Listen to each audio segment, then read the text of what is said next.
Can you take a drum kit on it? I think so. I think so. There were no drum kits there at the time.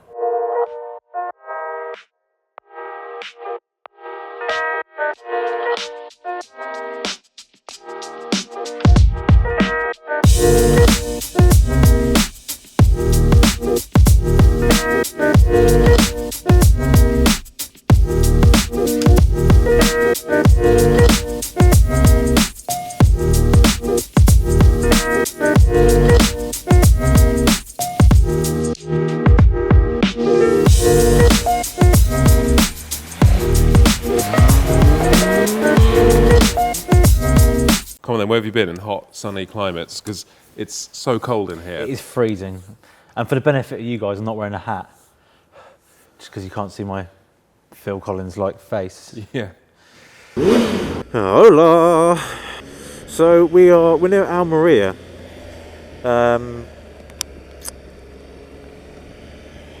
Somewhere, I don't actually know where we are exactly. That helps, doesn't it?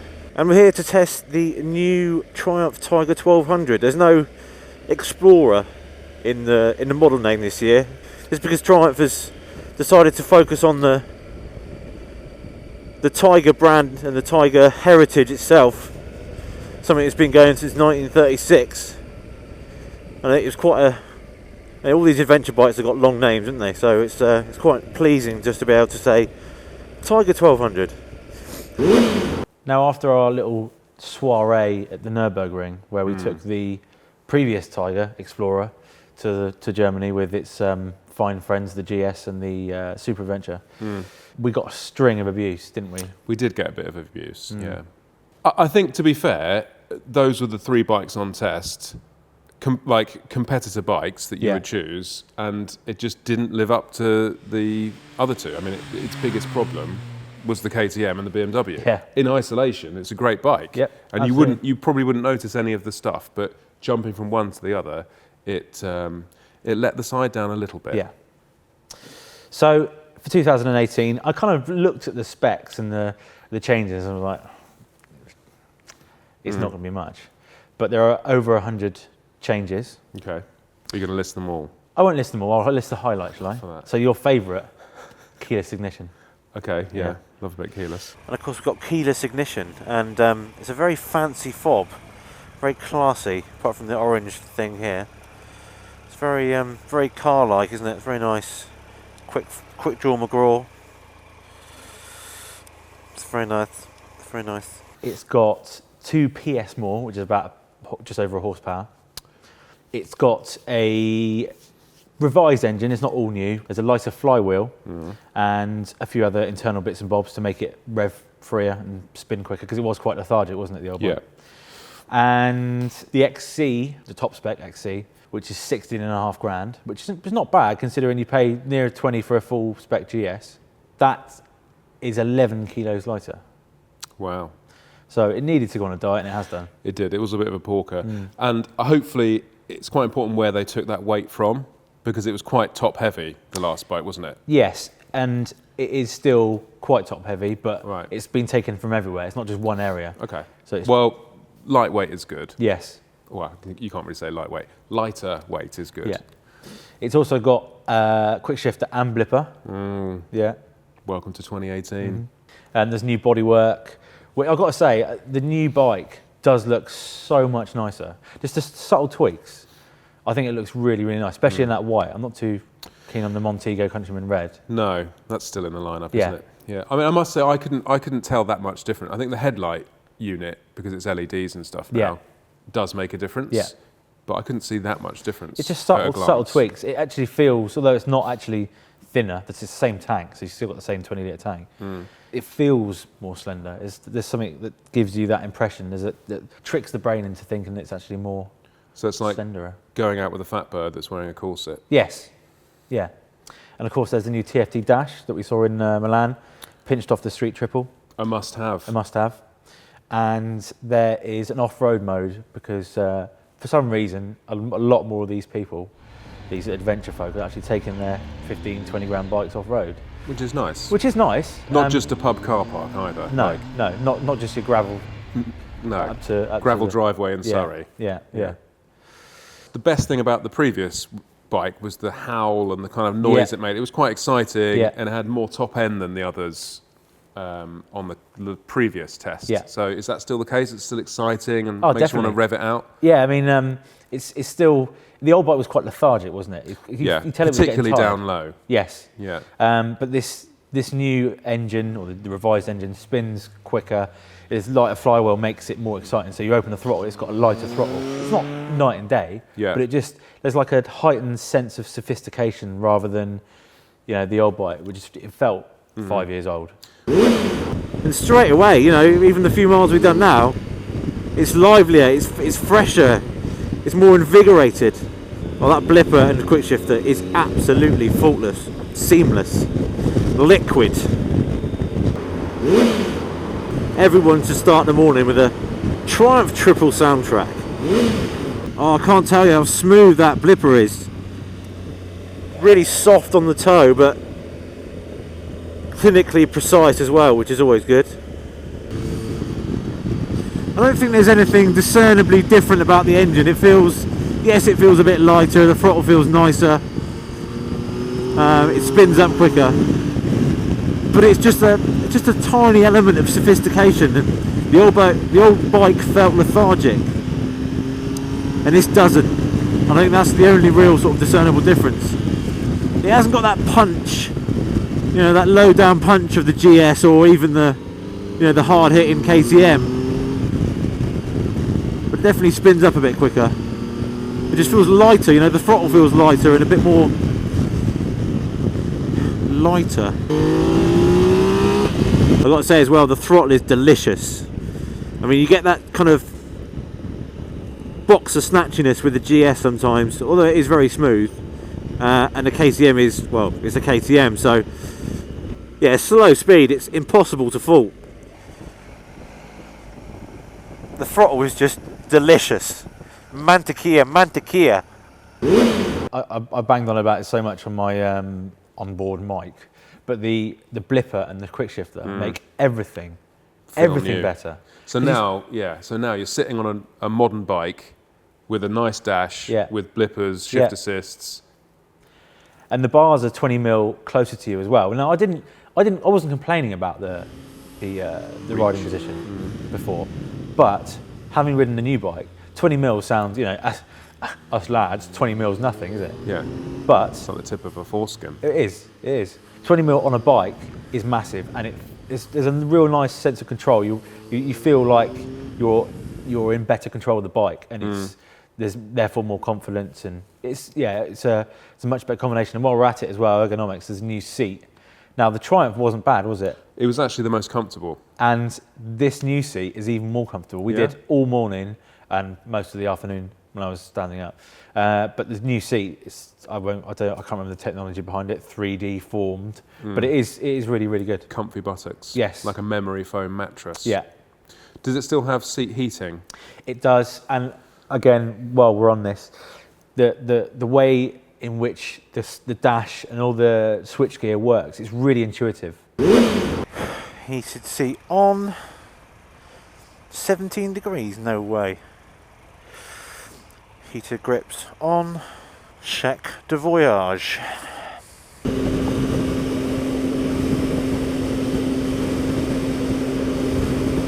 There's a few things that set the bike apart from the GS and the KTM, and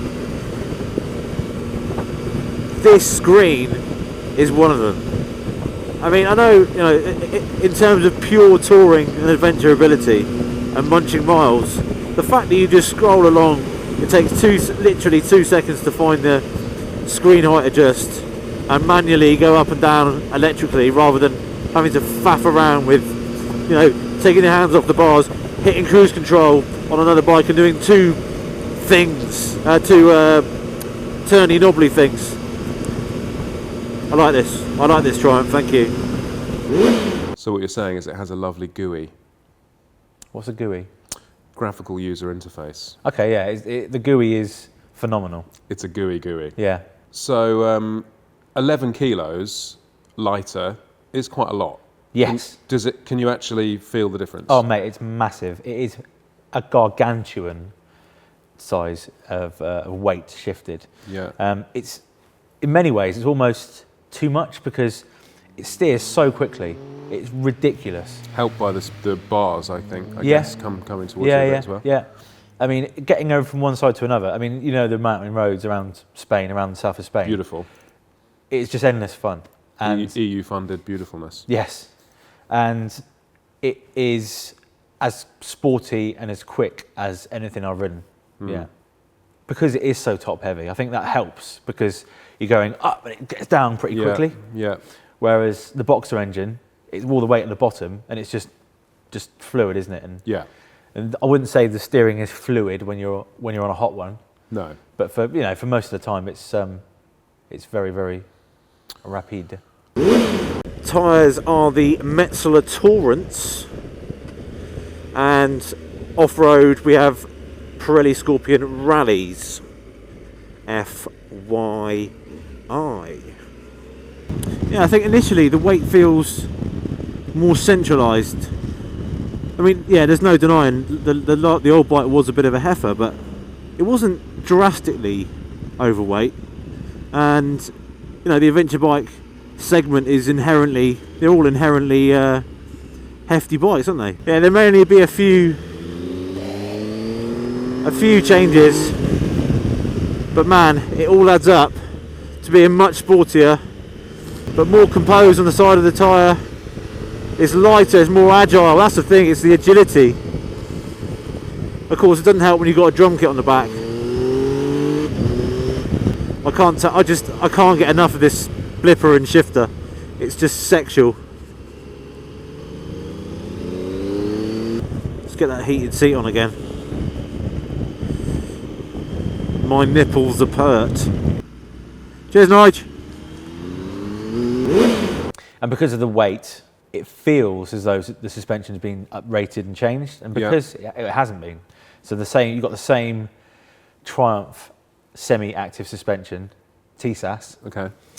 It feels like a different bike because it's so much lighter. But they haven't changed any hardware, any software. So again, going back to that button, you press the joystick, you hit comfort, normal or sport, and you just toggle in between. And this is a big thing as well. Triumph wanted to keep that connection with the front wheel. Yeah. So the front, although it's electronic, so you can adjust the damping, it's not semi-active. So it's not constantly changing. Which is a good thing. Yeah. The rear obviously is semi-active, and the damping, and it's just for preload. So just to go back to the front though quickly, so it's still electronically adjusted. Yes. So it's like an R1M in manual mode. Yes. So you can still click it up, click it down. Yes. But it's not going, oh, I think he wants a bit of stuff here. And I think he wants to crash. I think he wants to be left out in the cold here, and I'm not going to do anything about it. So under hard braking, it won't automatically stiffen up then? No, not unless you hit. So, I mean, this is the beauty of it. You know, the old bike, you didn't have that scope of change or adjustment. Yeah. You didn't sort of tangibly feel the difference. With this bike, you put it on comfort. There's loads of dive, and obviously it's for off-road. Then you change it to sport, and there's no dive, and it's much stiffer, and the bike's almost raised up. Yeah. But it's very, very impressed. Yeah. Good. Like it. Plus point. Plus point. I mean, the highlights for me so far, apart from that blipper and quick shifter, I don't remember the suspension. Despite there's no changes, there's no hardware or software changes, I don't remember the suspension feeling this good. And I think that's a lot of it down to the diet it's gone on, and just the touches, the finer refinements. The reason for the constantly adjusting front suspension is because Triumph wanted to keep that feeling, that connection with the front wheel and the tarmac. And I got to applaud that, because you know, especially the new GS, you know, it's got the self-leveling suspension and the KTM as well, as Chris found out on the launch when he chucked it down the road. There's an element of disconnection and digitalisation that comes with semi-active suspension, and you don't get that innate connection with the tarmac, but this definitely has got it. It's so smooth. The road holding, I mean, no matter where The so I can find it out. No matter where the thing is, comfort, normal, sport, it's remarkably plush. Let's put it right down to comfort. So we're in the comfiest setting now. Yeah, straight. You can feel the dive. There's a lot more dive in the forks. The bike feels a bit lower. Yeah, way more weight transfer. Still haven't lost any agility though. Yeah, much nicer over bumps. And if we go right to the top to sport, sportiest setting. Yeah, it's again you can feel the bike. It's almost raised to the top of its stroke. Still plush, still really plush. This road, I've got to find out what it is and put it in the link because it is. I mean, if you ever come to Almeria on a track day and you bring a road bike with you, or in fact you bring another road bike in the van, or you bring a trail bike or anything, you've got to do this road. It's so good. It's quiet. The surface is good.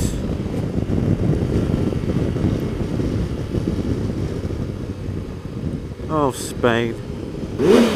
And one of the other problems of the last bike was the brakes. Yes. Now, fair enough, that was quite an old press bike, and I think it had seen a few incidents in its time. It's seen a few miles as well. It's definitely seen a few miles. Yeah. But the brakes were sort of wooden. Interestingly, same caliper as well as the other two bikes on test. Older. Right, slightly older model, okay. But the brakes were sort of night and day difference. And are they any better on the new one? They're definitely better. I think losing 11 kilograms helps. Yep. And there's a new pad as well, which offers dramatically more bite. So it appears, according to certain statistics, that more and more people are taking their expensive adventure bikes off-road for a little bit of a soiree into that type of adventure spirit. Is it definitely a capable off-road machine? Yeah, I mean, it's 248 kilos dry. So it's quite porky then. With fuel, it's going to be 265 kilos. So it's on the heavy side. But we did go off-road. We went round Fort Brava a bit near Almeria. Yeah. You know, the Spaghetti Western bit? Yeah. Near there, you got just miles and miles and miles of trails. And Nick Plum, who is an ex-Dakar rider, also runs the Touratech thing. Mm-hmm.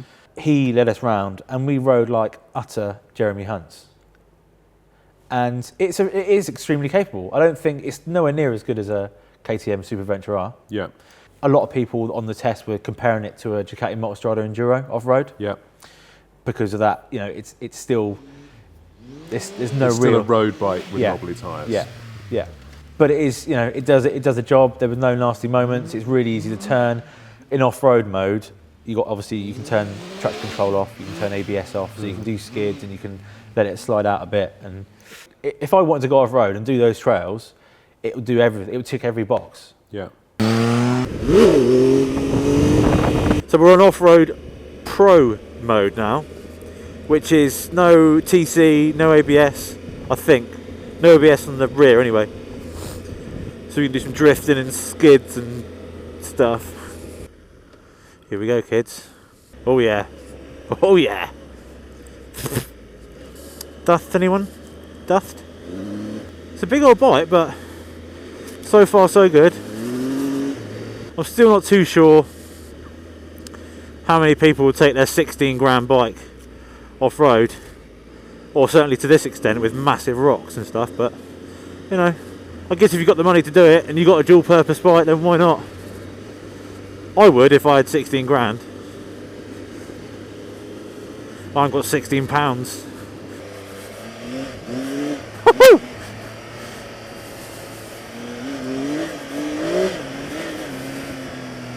Oh yes, this is it. This is it. Whoa, whoa, whoa! Fucking hell! My body squinched right up then. Everything looks better with knobbies on. Looks badass. I think I've had a little bit of a whoopsie with the rim. Yeah, I've had a bit of a altercation with the pothole or something. I've run out of questions, so I'm going to ask you a silly one. New Triumph Tiger or 9S Rads?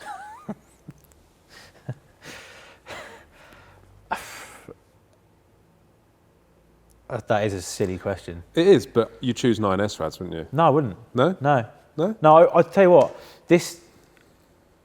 I think you underestimate how impressed I am with this new bike. Right, okay. It really, really is. It shocked me. Okay, well that's good. I'm not often shocked about a bike, but because of the subtle changes and because it still looks very, very similar, you go in thinking, oh, it's just a little nut and bolt like Dustin, but it's a big, big, big change. And as a road bike, it's comfy, it's fast, it handles extremely well. Nice noise. Everything's easy. It's got a nice noise. For 16.5 grand, you've got the same spec bike as a fully loaded GS. But because this bike now, the new Triumph, is so much better, it is on par in certain areas with the GS and the 1290. So it comes down to what flavour you like. So do you want a triple soundtrack? Do you want that beautiful soundtrack? Do you want to go nuts? Do you want to look badass and orange? You buy the KTM, or do you just want to plod around staple? wearing high vis? yeah, you buy a GS. No, but the staple. Yeah, I know. It's the benchmark. The benchmark, yeah. Yeah. That's benchmark. That's benchmark, yeah. In answer to the question, will I buy one? It's really tough. I like the look of the KTM. I like the sheer lunacy of the KTM. So if I was going to buy an adventure bike, I'd probably lean towards that. But I don't, but again, because it is so much better, I really like the XC and those wheels and the white. I don't know, it's tough. Well, you know what we need to do then? Nürburgring 2. Get the band back together.